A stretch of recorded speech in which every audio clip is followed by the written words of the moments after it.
amigos, uma boa noite a todos e que a paz do Mestre Jesus possa estar conosco hoje sempre. Bem, as reflexões dessa noite sobre a gratidão se baseará basicamente num trecho do Livro dos Espíritos, numa passagem do Evangelho segundo o Espiritismo e maciçamente na obra de Joana de Ângeles intitulada Psicologia da Gratidão. Joana de Ângeles nos apresenta uma abordagem muito complexa, e ampliada a respeito do tema da gratidão. Comumente ou facilmente nós nos achamos pessoas muito gratas e comumente agradecemos frente a algumas benesses, diante do sucesso profissional, da saúde de um filho, de uma conquista pessoal, de um mérito reconhecido. É muito fácil sermos gratos na benesses. Mas Joana faz a gente pensar e exercitar também como sermos gratos nas provações. Como é possível ser grato diante de uma dor. E a partir dessa contextualização, ela nos faz refletir de forma ampliada que para que nos tornemos pessoas plenamente gratas, precisamos nos auto-iluminarmos. Mas antes da gente ir para essa abordagem mais alargada que Joana dá, a gratidão, é importante a gente refletir um pouco sobre o seu contraponto, a ingratidão. E aí, a partir disso que no Livro dos Espíritos, particularmente na passagem que fala sobre decepções, ingratidões, afeições destruídas, Kardec faz a seguinte pergunta à espiritualidade, exatamente na pergunta 937. Para o homem de coração, as decepções oriundas da ingratidão e da fragilidade dos laços da amizade não são também uma fonte de amargura? E a espiritualidade responde, são. Realmente é uma fonte de amargura nós recebemos a ingratidão, principalmente quando supostamente estamos fazendo bem a alguém. É claro, é perfeitamente lógico que no estado de evolução moral em que ainda transitamos, recebemos isso como um sentimento de amargura. Mas aí a espiritualidade conclui. Deveis lastimar os ingratos e os infiéis. Esses serão muito mais infelizes do que nós. Lembrai-vos do próprio Jesus. Então, infelizmente, a gente ainda se coloca muito numa posição de conseguir ser um doador esperando uma retribuição. Então, a gente faz o bem esperando receber a gratidão de volta. É muito comum que assim o façamos. E se essa retribuição não vem, comumente nos magoamos e nos lastimamos.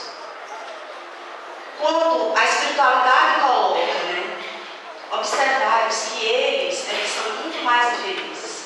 É no sentido de dizer, quando o bem é posto, ele deve ser esquecido pelo doador. O prazer da prática do bem deve servir por si só e não se esperar a gratidão. Quando a espiritualidade traz o exemplo de Jesus, ficamos nos perguntando, se Jesus fosse esperar a retribuição da humanidade, ele não tinha ressuscitado, ele não tinha voltado aos seus discípulos, que os abandonou, que o traiu, que o negou. E ele volta e se apresenta a eles. Se Jesus estivesse no estado que nós estamos, quando fazemos o bem esperando, possivelmente ele não sequer teria voltado. Imagine o que seria de nós, humanidade. Imagine o que seria do Evangelho. Não estaríamos até hoje recebendo suas benesses. Porque além de ressuscitar, além de fortalecer os discípulos para que eles pudessem dar a cabo à boa nova, ele ainda nos prometeu o Consolador prometido. E aí, através do seu exemplo, é que ele nos coloca de maneira muito clara como deve ser esse exercício de doação. Porque também devemos ser gratos a Deus pela oportunidade da prática do bem. E a espiritualidade ele coloca a ingratidão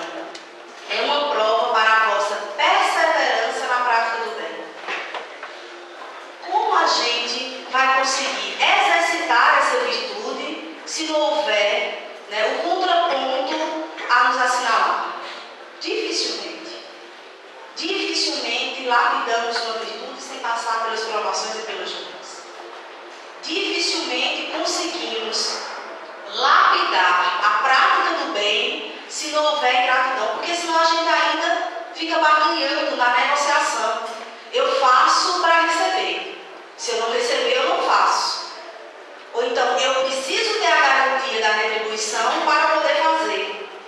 A gente não cresce. E aí, a verdadeira prática do bem, ela não consegue se apresentar em plenitude. Mas Kardec, sabendo das nossas peculiaridades humanas, ainda faz a seguinte pergunta à espiritualidade, na questão seguinte, 938. As recepções oriundas da ingratidão não serão de modo a endurecer o coração e fechá-lo à acessibilidade? Ele está falando de nós. Ele está nos apresentando a partir dessa pergunta. Mas será que de tanta gente sofrer ingratidão vai chegar um ponto que a gente vai dizer, não vale a pena, mas não tenho. Não vale a pena se doar. E dessa forma a gente se fecha, ou fecha o nosso coração e a nossa sensibilidade, e a espiritualidade coloca. Foram um erro. Isso é um erro. Agir assim é equivocado. E completa.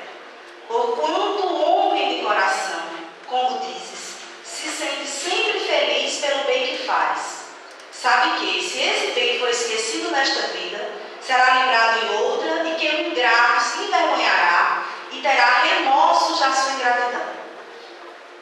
Quando coloca que é um equívoco, ele está querendo dizer, então a gente está barganhando com a prática do bem. A gente não pode se fixar na ingratidão, porque ela nos paralisa. E é isso que Joana coloca. Quando a gente coloca a gratidão como foco numa retribuição, isso nos paralisa.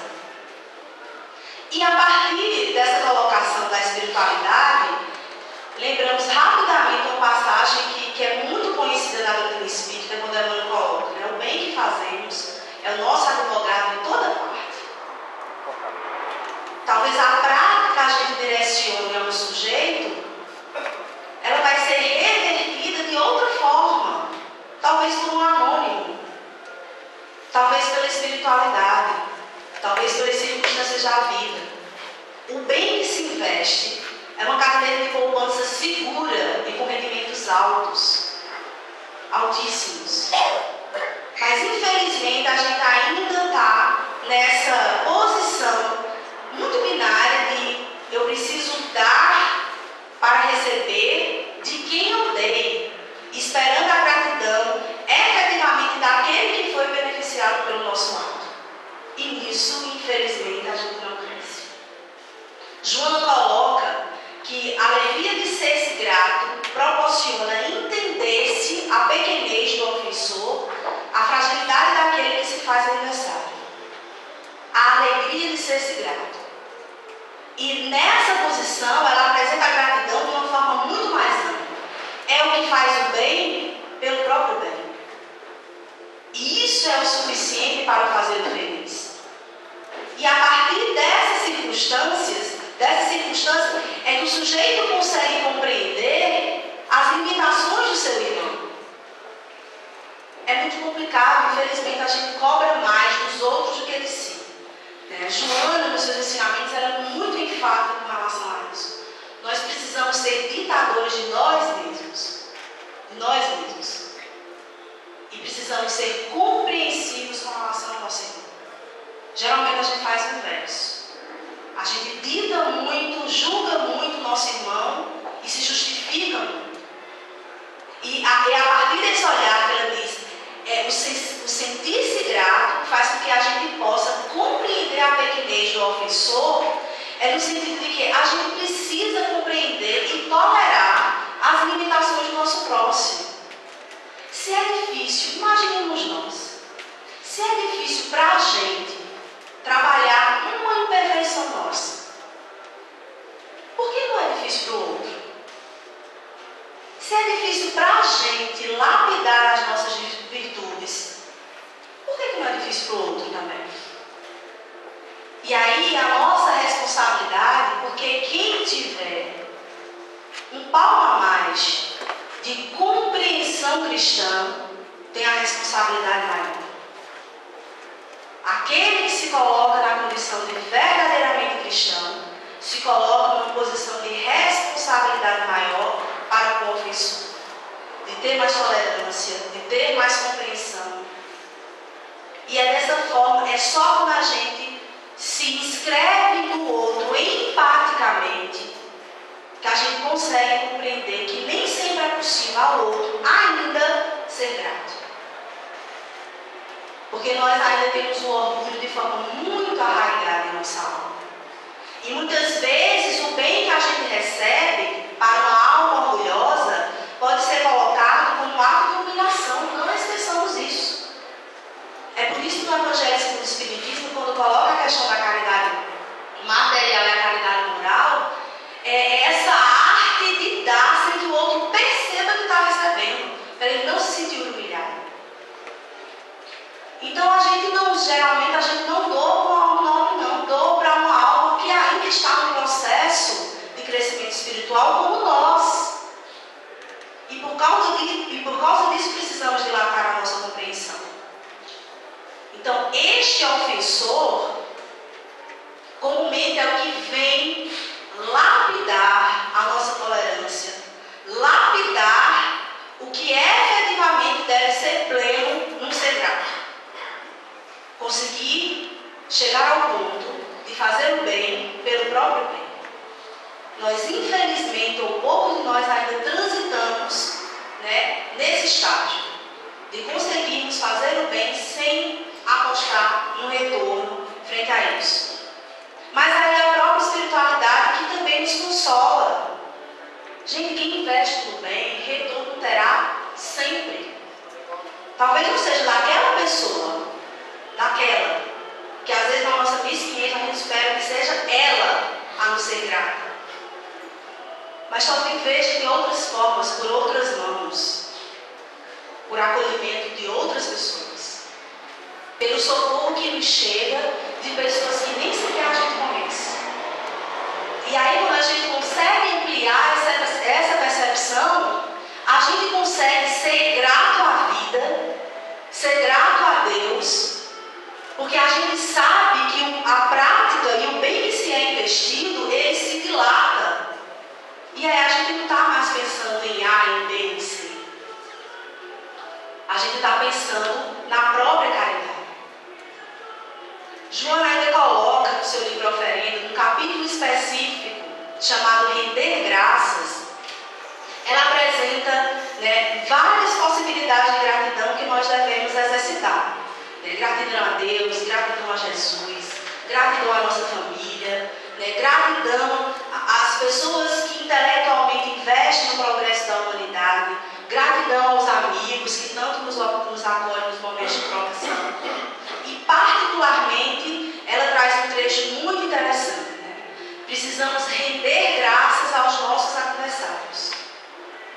E é nesse momento que ela coloca, comumente eles se convertem em mestres rigorosos e fiscais severos. E complementa, nos ajudando a errar menos.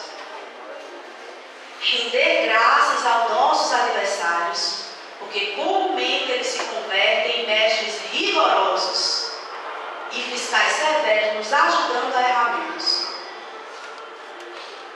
Joana traduziu claramente o apóstolo de Deus que Jesus nos apresenta. Porque não é o nosso amigo que aponta o nosso defeito. Ele nos ama tanto que cuida e não quer nos magoar.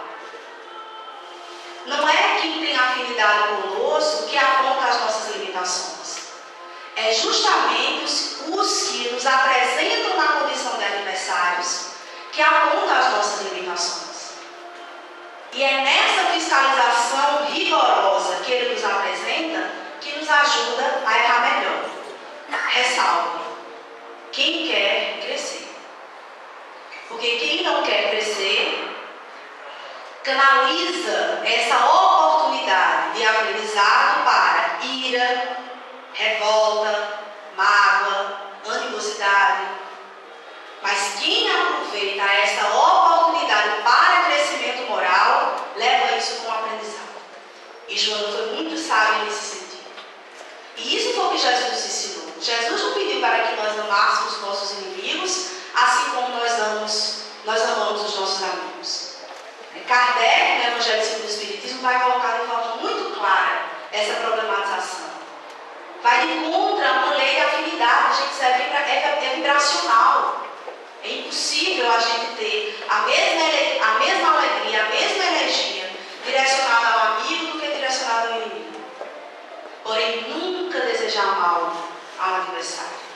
e, acima de tudo, aprender com o que Ele pode nos apontar. Porque, infelizmente, ainda precisamos, lidar com os nossos desafetos e aproveitar essas oportunidades como crescimento emocional e espiritual. Joana, nesse livro Psicologia da Gratidão, logo no início da obra, ela vai nos apresentar, a partir do verbete de gratidão, construindo por extensão um conceito muito caro. Ela diz que o verbete de gratidão vem do latim gratia, que significa graça, ou gratus, que significa agradável. E aí ela apresenta o conceito de gratidão como um reconhecimento agradável por tudo quanto se recebe e é concedido. E aí, problematizando esse conceito, fiquei pensando, não é qualquer reconhecimento. Ela apresenta como um reconhecimento agradável. Porque o orgulhoso, ele pode retribuir um bem que alguém lhe fez. E essa retribuição servir como uma quitação de débito. Olha, eu não quero dever nada a você, então por causa disso, eu vou retribuir de alguma forma. Se é grato, não. Houve transformação moral? Não. Houve reconhecimento agradável do bem recebido? Não. Se brincar, ele recebeu aquilo como uma humilhação, porque ele precisou daquele outro. É por isso que, de maneira muito profunda, ela define a gratidão como um reconhecimento agradável. É se colocar na posição do outro, diante do outro, de forma gratulatória e agradecida, agradavelmente.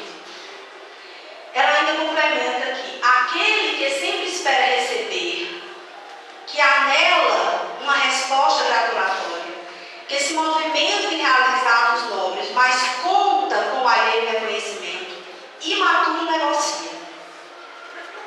E é nesse momento que ela nos diferencia, o que é um reconhecimento e o que é uma retribuição.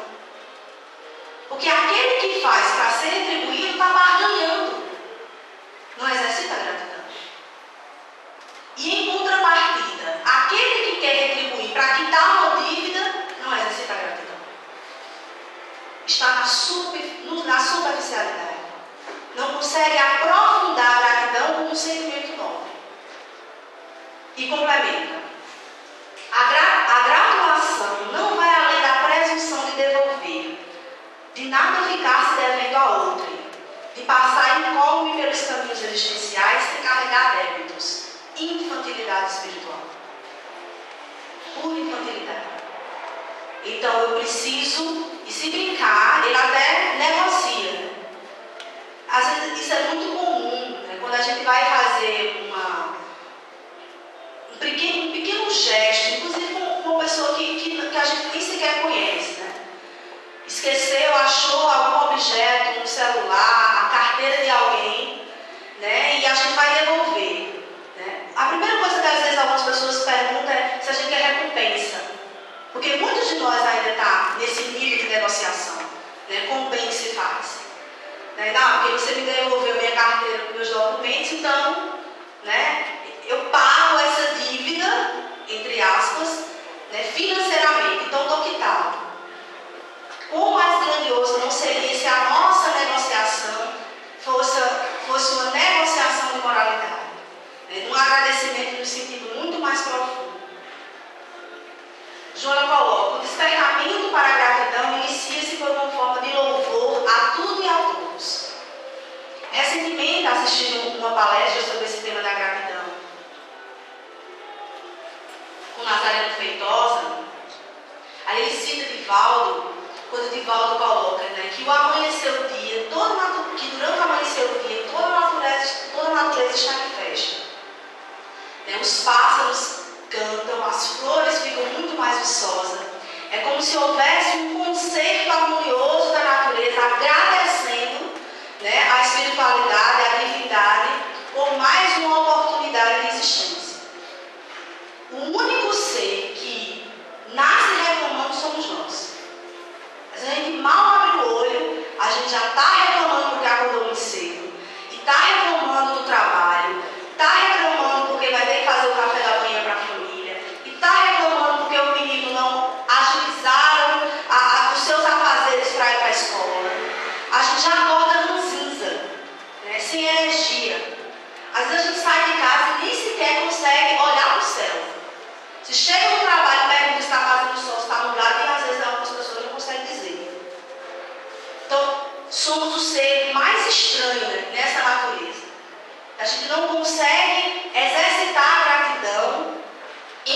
tudo.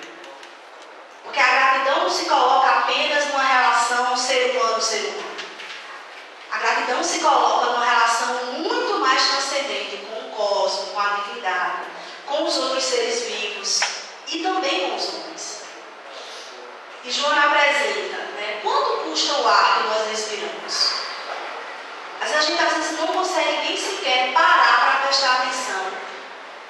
Quanta gratidão não devemos endereçar a Deus por nossa saúde? Imaginemos uma pessoa com efisema pulmonar, quanto não queria respirar longo e profundamente. E às vezes está isso ao nosso alcance com uma facilidade tremenda. E ela também nos faz refletir. Imaginemos o pão que chega à nossa mesa. Por quantas mãos esse produto não é produzido, fermentado, acariciado, até chegar ao nosso lar? E olha a diferença entre reconhecimento e retribuição. Quando a gente não se coloca numa posição de gratidão por tudo, a gente acha que pagar pelo pão, isso já é suficiente. Isso é retribuição. Reconhecer o pão que chega à nossa mesa, num ato de adoração e gratidão a Deus, é agradecer por todas as mãos que fizeram aquele alimento chegar à nossa casa. É entrar numa sintonia diferente. É compreender as coisas e as pessoas não como uma negociação. Não é consumo. Está para além disso. Mas infelizmente ainda estamos muito presos a isso. É por isso que tratamos mal a atendente da loja, a moça do telemarketing que tira nossa paciência. Porque a gente estabelece relação de consumo com as pessoas. A ponto de que naquele dia, se ela não me tratar bem, a gente rapidamente vai ao gerente denunciar, colocando em risco o emprego e a sobrevivência daquela família. A gente, infelizmente, perdeu ou vem perdendo essa relação com o outro, que nos é próximo, que só Deus sabe o que fez para chegar naquele dia de trabalho, porventura, qual circunstância está passando na sua família, para naquele dia não ter conseguido nos atender bem. Mas quando a gente estabelece uma relação de reconhecimento, nós somos gratos. E aí sim, nós estabelecemos uma relação humana e não uma relação de consumo. E é por isso que Joana pede para que a gente reflita quantas mãos anônimas faz com que a nossa existência ela possa acontecer. Desde a água que a gente utiliza para a sobrevivência, do alimento que sustenta o nosso corpo, a roupa que nos veste, tudo. E olha que eu só estou falando de materialidade, de moralidade, quantos não sustentam a nossa alma. Desde os encarnados aos desencarnados, que Deus nos coloca e nos oferta para dar sustentação moral à nossa existência.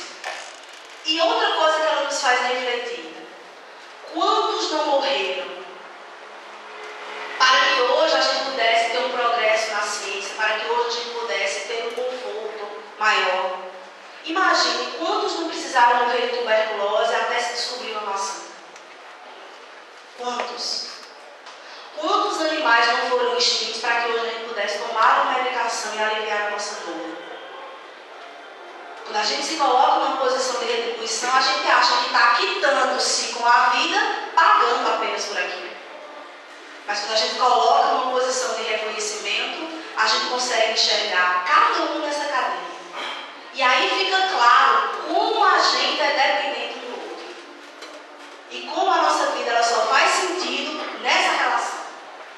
E por sermos dependentes uns dos outros, é que devemos ainda mais ser gratos pela existência desse outro. Que sem ele, dificilmente a minha seria uma existência tão confortável. A minha seria uma existência tão mais tranquila.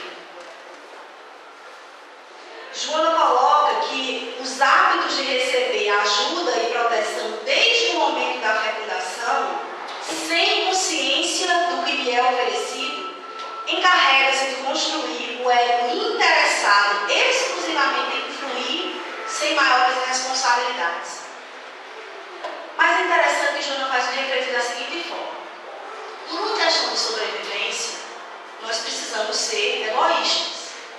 Então, a sustentação do ego foi fundamental para que a gente pudesse construir uma individualidade. O problema é que não dá mais para ficarmos aprisionados ou escravizados nas demandas do ego. O nosso self, a partir de então, quando tomamos consciência, ele precisa desenvolver-se muito mais. Então, esse nosso eu íntimo, esse nosso Deus interior, ele precisa se desenvolver a ponto de que nós não sejamos manobra de um ego egoísta, primário, infantil. Então, como a gente está observando a nossa evolução, né? Nós recebemos muito e ainda recebemos muito, a gente ficou mal acostumado. E por isso somos tão poucos gratos. Infelizmente. No Evangelho segundo o Espiritismo, Santo Agostinho trabalha um trecho sobre a ingratidão dos filhos. Particularmente, eu acredito que é o trecho mais longo que Santo Agostinho se debruça no Evangelho segundo o Espiritismo. É justamente essa passagem. Está no capítulo 14, no item 9. E aí Santo Agostinho vai nos apresentar, e particularmente é muito cara essa passagem, porque quando fala de relação humana, eu acho que a relação que a gente é mais mal acostumada a não agradecer é na relação de filhos. A gente é tão acostumada a receber de nossos pais, desde a oportunidade que eles nos dão de nos reencarnarmos, que a gente, infelizmente, se torna facilmente pessoas ingratas. Quando Santo Agostinho vai problematizar isso, ele problematiza e coloca a ingratidão como uma imperfeição, que ela ainda é mais gravosa quando é direcionada aos pais. E aí, nesse trecho, ele vai problematizar vários princípios da doutrina espírita. Ele nos faz refletir sobre reencarnação, pluralidade de existências, afinidades e antipatias, né? Parentela corporal, parentela espiritual. E, além de tudo, faz com que ele apresenta aos pais, né, palavras de consolação e apresenta aos filhos palavras de cuidados. Da seguinte forma: primeiro, ele apresenta comumente um filho ingrato que é posto na família, talvez venha de relações de animosidade entre esse espírito e esse que está na condição de pai e mãe nessa existência. Provavelmente foram almas adversárias, que Deus, na oportunidade para que essas almas possam crescer conjuntamente, dá a oportunidade de reencarnarem-se no mesmo lar. E aí, o que é que Santo Agostinho faz com que nós, filhos ingratos, muitas vezes, a gente problematiza? Se o seu pai ou sua mãe foi uma alma adversária do passado, a gente precisa reajustar essa relação. É claro que para que a gente possa evoluir espiritualmente, a gente precisa desatar alguns nós emocionais. Então, aquele que a gente cria uma animosidade, mais cedo ou mais tarde, a gente vai precisar transmutar essa relação. Para que a gente possa crescer moralmente, espiritualmente, é necessário que isso aconteça. E é a partir desse contexto que muitos espíritos, ampliando a sua consciência na erraticidade, vai compreender a necessidade de se reencarnar na condição de filho de um antigo traidor, de um antigo adversário. E muitos pedem para que isso aconteça. Então, para quem é espírita, não cabe o jargão e não pedir para nascer.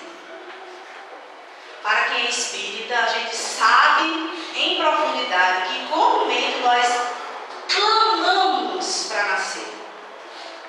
E quando na erraticidade a nossa consciência está ampliada, a gente tem muito mais condições de compreender a necessidade que é utilizarmos o tempo para crescermos mais rapidamente. A gente diz: esse novo eu tenho que desatar. Concede-me, Senhor, a oportunidade de ser filho desse sujeito. E aí, Deus, que é muito misericordioso, nos concede. Quando a gente chega na carne, a gente se rebela. Porque a animosidade, ela pode ser sentida como uma espécie de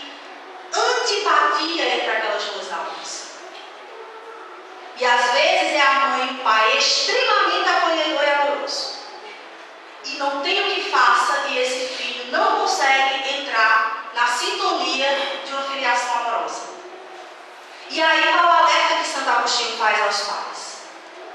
Pais, a sua grande missão é aproximar essa alma de Deus. Essa é a maior missão de todos os pais. Essa é a mais importante missão de todos os pais. A fim de que, quando essa alma estiver mais desperta nessa encarnação, ela possa dar conta das contrariedades da vida, das provações que vier a acontecer.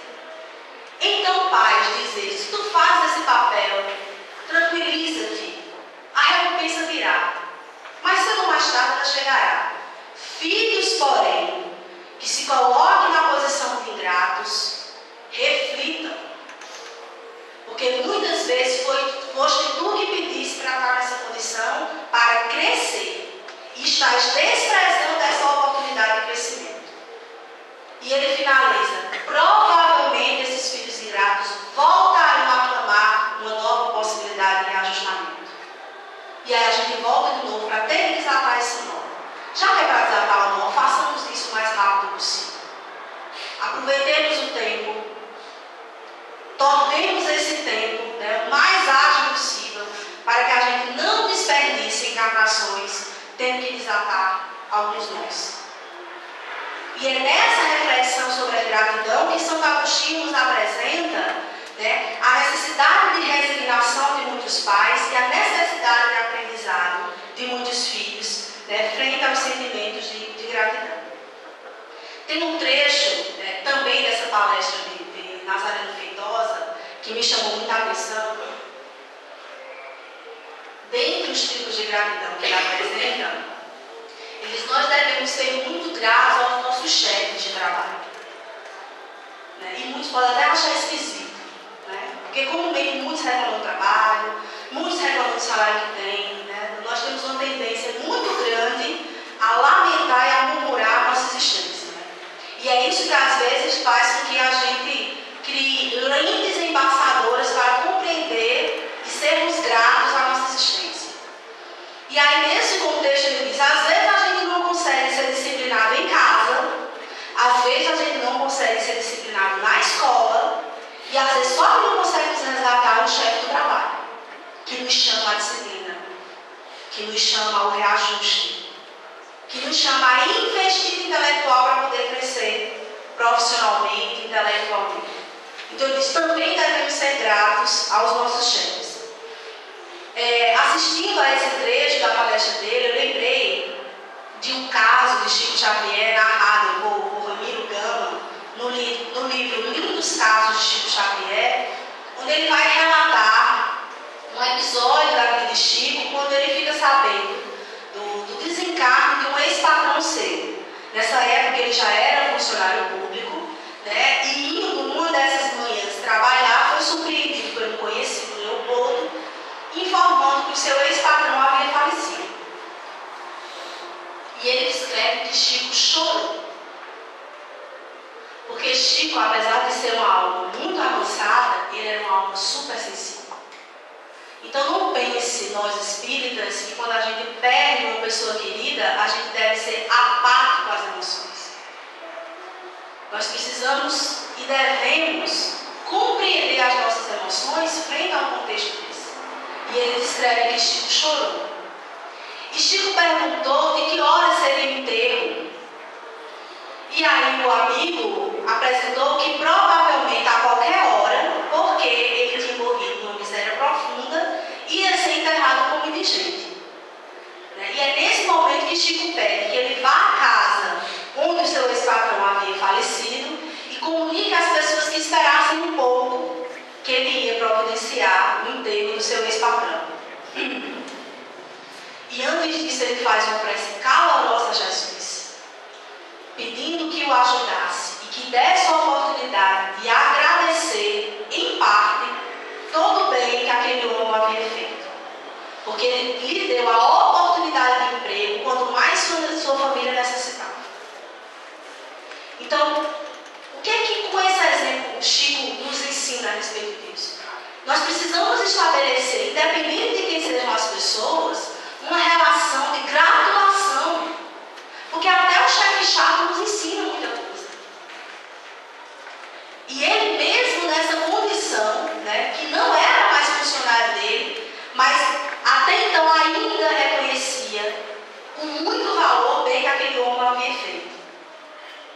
aí Chico utiliza o seu chapéu como sacola e vai recolhendo esmola de casa em casa em Pedro Leopoldo, a ponto de um cego mendigo muito conhecido na cidade doar suas próprias esmolas do dia anterior e do dia atual para ajudar na compra do referido caixão.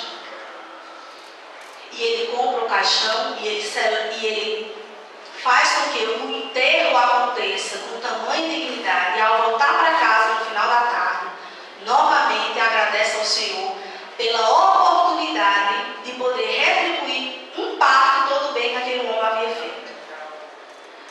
E aí foi uma lição não só para a família dele, foi uma lição para toda a comunidade. A forma respeitosa que nós devemos estabelecer com as nossas relações. Uma das frases, particularmente, que avaliei como a mais bonita nesse livro de Joana de Ângeles, Psicologia da Gratidão, é quando Joana coloca que a gratidão é a assinatura de Deus colocada na sua obra.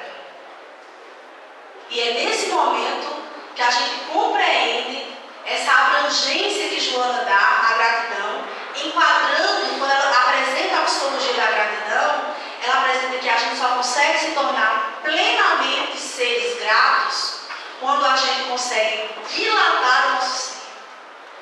E aí ela traz um ensinamento sublime. Ela diz, olha, o self ele não deve duelar com o ego. O self deve acolher o ego e fazer disso uma unidade que conjunta ajudará a individuação. Então o que ela quis dizer? Gente, a gente não deve duelar com as nossas imperfeições.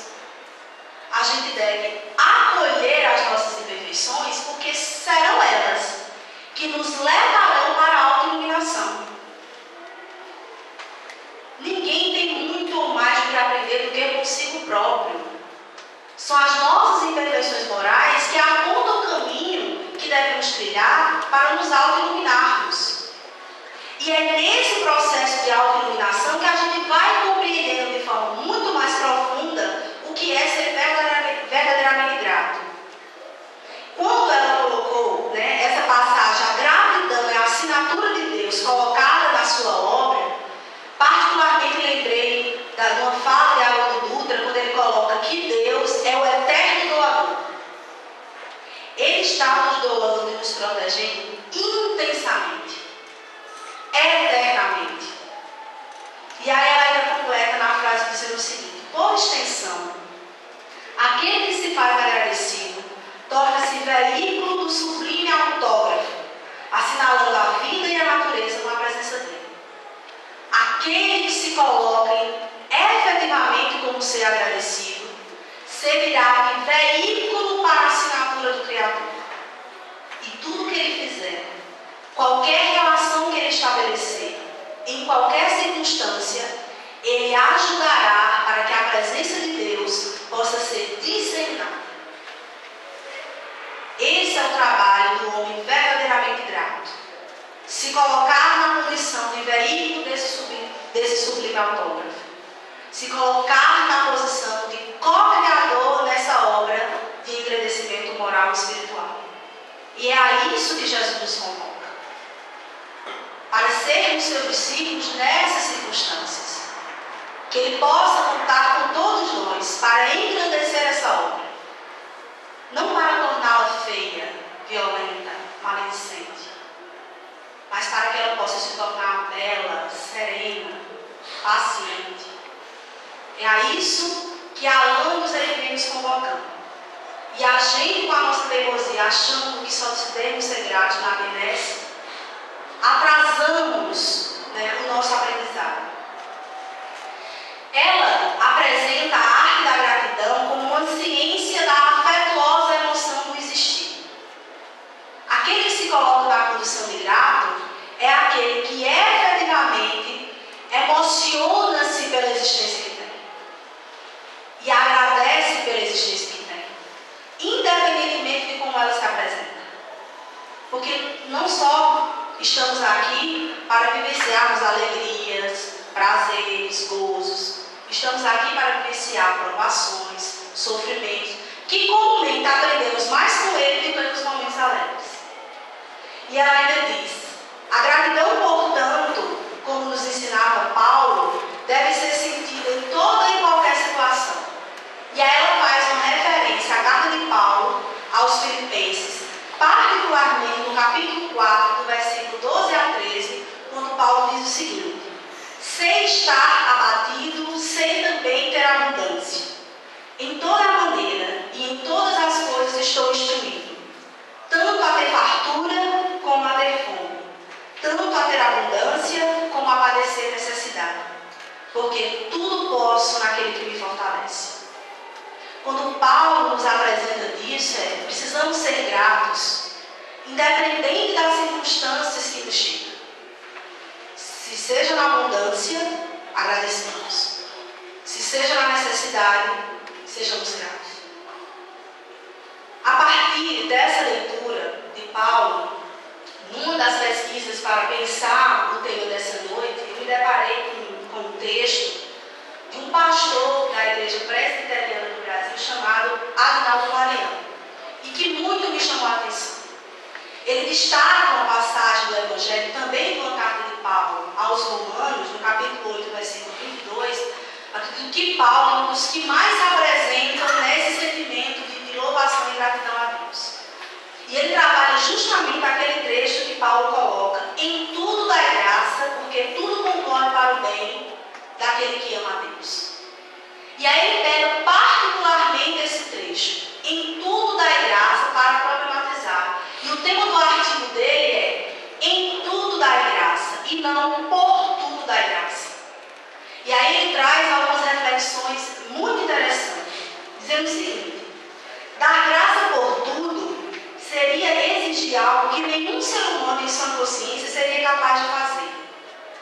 Não damos graça pela morte precoce de um familiar, pela tragédia de que vitima crianças, pela catástrofe que assinala velhos, nem por vicissitudes que esmagam nossos sentimentos. Não somos capazes de agradecer por tudo. E realmente não somos. Não dá para se rejubilar com a perda de um ente querido. Não dá. É impossível. Pelo menos no estado onde nós transitamos, é impossível agradecer a Deus, felicitarmos a Deus, nos regozijarmos quando a gente passa por uma provação muito grande. E aí é nesse sentido que ele diz: não dá para agradecer por tudo. E ainda complementa: dar graça por tudo roubaria de nós a sensibilidade e a possibilidade de dizer dói muito. Então seríamos anestesiados, passando por uma profunda dor, e não sentirmos, e ficarmos felizes por aquilo estar nos assinalando? Impossível. É exigir demais. E ele complementa: a gratidão não é um anestésico, um entorpecente espiritual.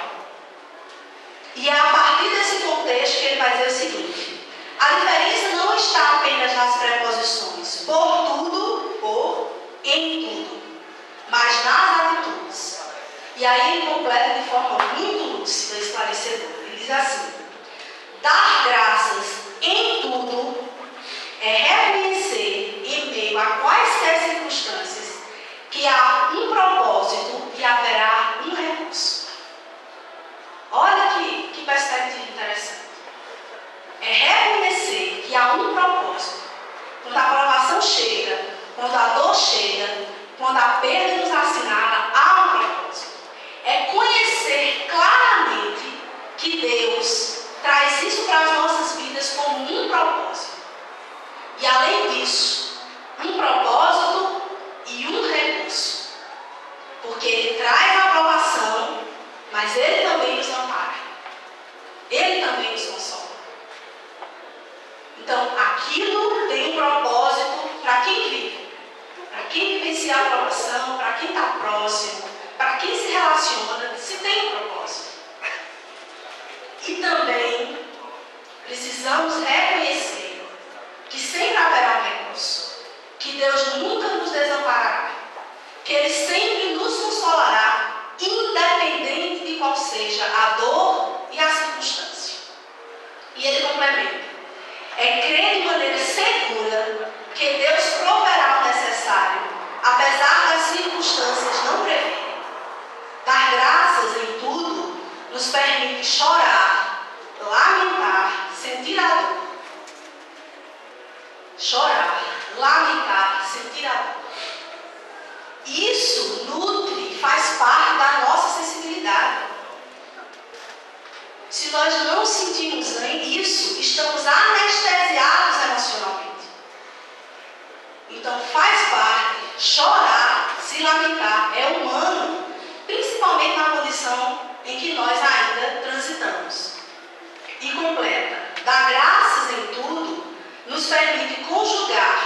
choro e fé, lamento e esperança, crise e conforto, medo e paz, numa sintonia que não compromete nem desqualifica a nossa fé. Isso é um princípio básico do Espiritismo. E precisamos compreender isso de maneira muito profunda. Chorar, sentir dor, não desqualifica a nossa fé. Porque é possível chorar profundamente e compreender que aquilo ali tem um propósito. E é essa ação que nos faz humanos e nos faz espíritas. Porque é muito complicado, porque algumas pessoas, acredito eu, que pensam ou que deduzem muito rapidamente que ser espírita é aquele que não pode chorar a perda de um ente querido, que não pode passar por uma provação sem se abalar. Isso compõe a nossa sensibilidade. Porém, nunca com desespero. Porque, apesar de tudo, diante de tudo, nós temos o consolo do nosso Pai. E talvez esse seja o grande conforto que a doutrina espírita nos coloca. Saber que somos consolados, protegidos e reforçados pelo amor do nosso Pai. É por isso que compreendemos, mesmo que não em profundidade, mas compreendemos claramente que Deus nos apoia em qualquer circunstância. Para finalizar, um trecho que Joana também nos apresenta é que a dor e a provação nos conclama ao testemunho moral. Que tenhamos firmeza de alma para que diante das provações possamos ser gratos em tudo. E aí eu finalizo com um trecho de Santo Agostinho, quando ele nos diz: as provas rudes, ouve-me bem, são quase sempre indício de um fim de sofrimento e de um aperfeiçoamento do espírito, quando aceitas com o pensamento de Deus. Que sejamos gratos pela nossa vida, pelos nossos pais, pelo amor de Deus, por Jesus nos amparar e por termos o amparo da espiritualidade maior a nos envolver, hoje e sempre.